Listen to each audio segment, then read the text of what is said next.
Chapter 7. The Prisoner of Zenda. The next day, 3 pieces of news arrived at the Tottenham country house where we were staying. The first was that people of Strelsau had heard I was badly injured while I was hunting in the woods, and they were worried. Secondly, the Duke also thought I was badly injured, although he understood better how I had got my injury. I heard this from Johann, who I now trusted, and he had allowed to go back to Zenda. Thirdly, Marshal Strachan told me that Princess Flavia had ordered him to take her to see me. When the princess arrived at the Tottenham, she was relieved to see that my injury wasn't serious. However, Johann told us shortly afterwards that the king was looking weak and ill, and we realized that we had to do something quickly. We couldn't wait any longer, or he would surely die. It was perhaps the strangest thing in the history of any country that the king's brother and a pretend king near a quiet country town during a time of peace acted out a war for the life of a sick king, with just a few people knowing about it. That night, after Princess Flavia had gone to bed, I changed my clothes and went outside to join Zapt and Fred's with 7 men. We all had weapons, and we rode our horses into a wet, windy night, taking a quiet back road towards the castle of Zenda. It took us about an hour to get there. A few hundred meters from the castle, we asked the 7 men to wait with the horses while we continued on foot up the hill to the moat around the castle.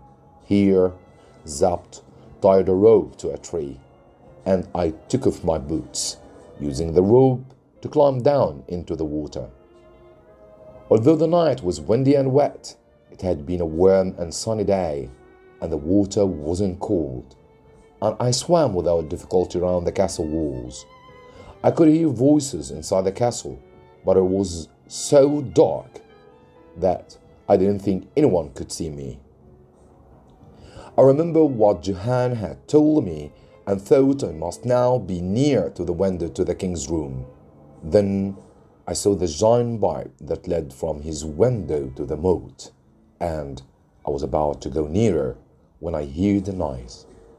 I now saw there was a boat next to the pipe, and in the boat was a guard carrying a large gun. I went up to the boat as quietly as I could. Then I saw that the guard was Max Hof, the brother of Johann. He was breathing slowly and deeply, and I saw that he was asleep.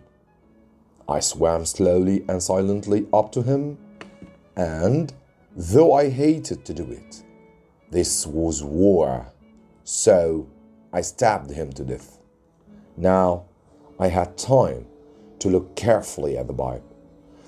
I soon realized that the bottom of the pipe wasn't fastened to the wall, and I could see light coming from its far end.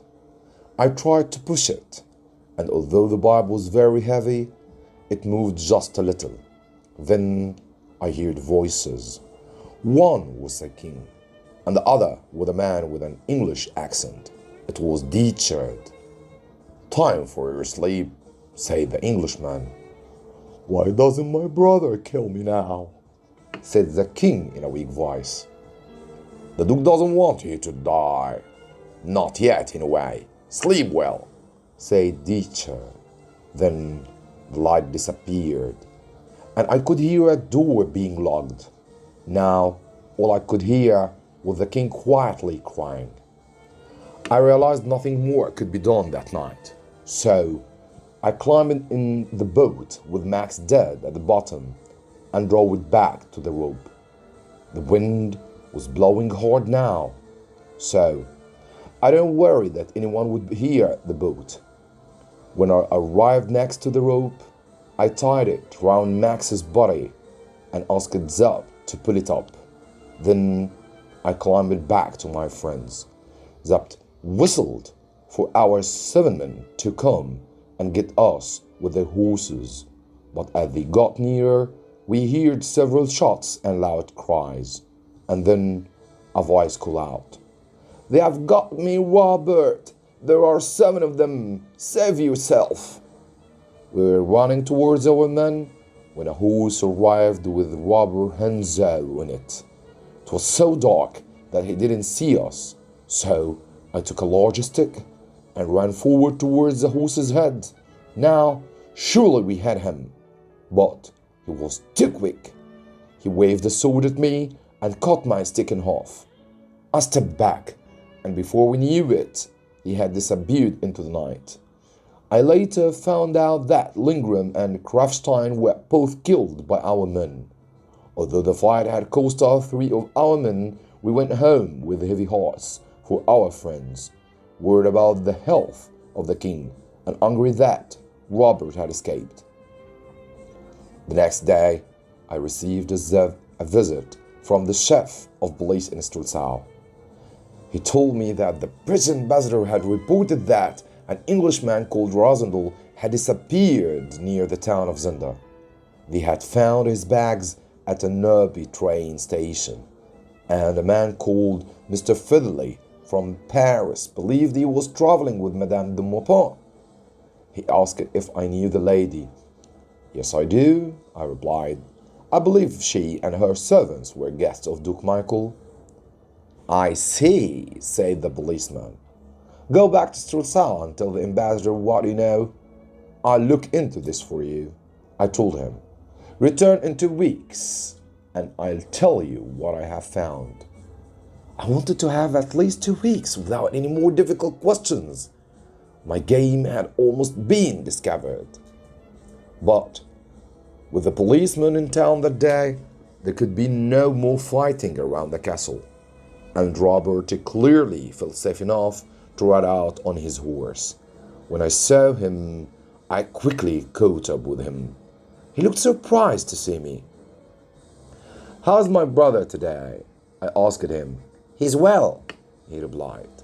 "He hopes he will soon be in Strelsau." "Robert, you are young. Why are you doing this?" "If you let your prisoner go free, I can help you," I said to him. "You don't have to work for my brother."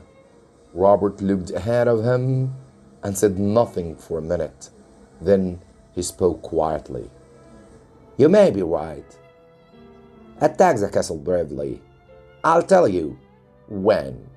But Fred Zenzap must die, and so must Michael and the king.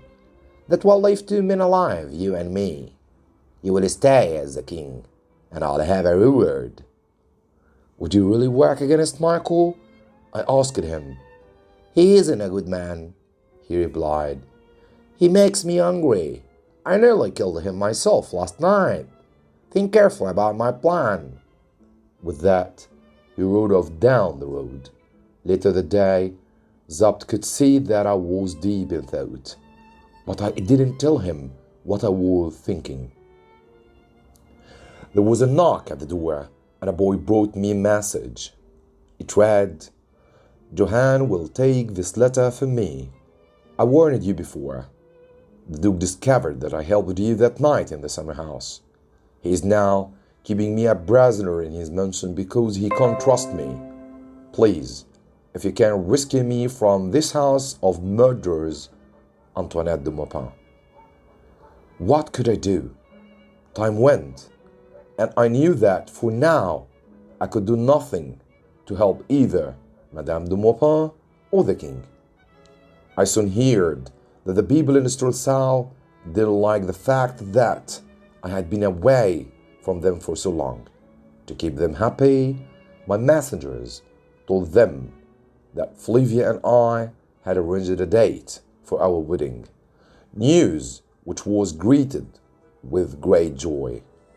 Not everyone wanted to know this news. However, Johann told me that the Duke was furious to hear about the wedding. At the same time, the king had become so ill that the Duke had asked for a doctor to examine him. The doctor advised him to set the king free at once. but the Duke refused, adding that the doctor would have to stay with him until he was better or died, whichever came first. Johann also told us that Antoinette de Maupin was helping to look after the king, who was guarded by 2 of the remaining 6 men at all times. Although Johann didn't want to return to the castle, we paid him well to go back and act as our spy. I found out from Johann where all the people stayed at night in the castle and the mansion, and who had the keys to the doors. I'll give you 50,000 pieces of gold if you do what I ask you tomorrow night, I told Johann. I hear there are new servants at the castle. Do these servants know the king is a prisoner there? No, they don't know who the prisoner is, he answered. So, if they saw me, they would think that I was the king? I asked. Yes, they would, sir. Good. Tomorrow night, give this letter to Antoinette de Maupin. Then at 2 o'clock in the morning, open the front door to the mansion. Ask no more questions. Now go. When he was gone, I told Zapt and Fritz about my plan. It was our only chance to save the king. Zapt would take some men to the front door of the mansion. When Johann opened the door, they would quickly enter and tie up the servants if they didn't want to help the king.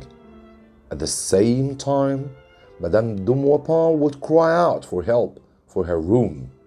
The Duke would surely come to see what was happening, and we could take him. Then there would only be 2 men left guarding the king, so we would need to move quickly before they hurt him. Meanwhile, the house at Allenheim was to be filled with lights and music, so that people believed we were having a ball. Marshal Strauchens would guard the house and the princess, and if the next day we hadn't returned, we would then march to the castle and ask to see the king at once. If the king wasn't there, he would quickly take Princess Flavia back to the capital, where she would become queen. So, that night at midnight, Zapt took his men to the mansion. I rode alone in a different way to the castle, with clothes to keep me warm, weapons and a rope. Half an hour later, I was back by the boat. I left my horse and gone in some trees, tied some rope to another tree, and climbed down into the water once more. I swam back to the pipe below the window, but now the pipe was fastened to the wall and no light showed. I looked up at the mansion and saw that the lights were on in the windows to the Duke's and Madame de Maupin's room. Then I heard voices, and I saw Robert walk toward the castle onto the drawbridge with the Gatut. Let's go across before they left the drawbridge for the night, Robert said. They walked across, and shortly after, the bridge went up. A few minutes later, Robert returned alone. He looked around him and then quietly climbed down some hidden steps to the moat and swam across. Then he climbed some steps opposite and disappeared back into the mansion. What was he doing? It seemed that I wasn't the only one who had a plan for that dark, warm night. The end of chapter 7.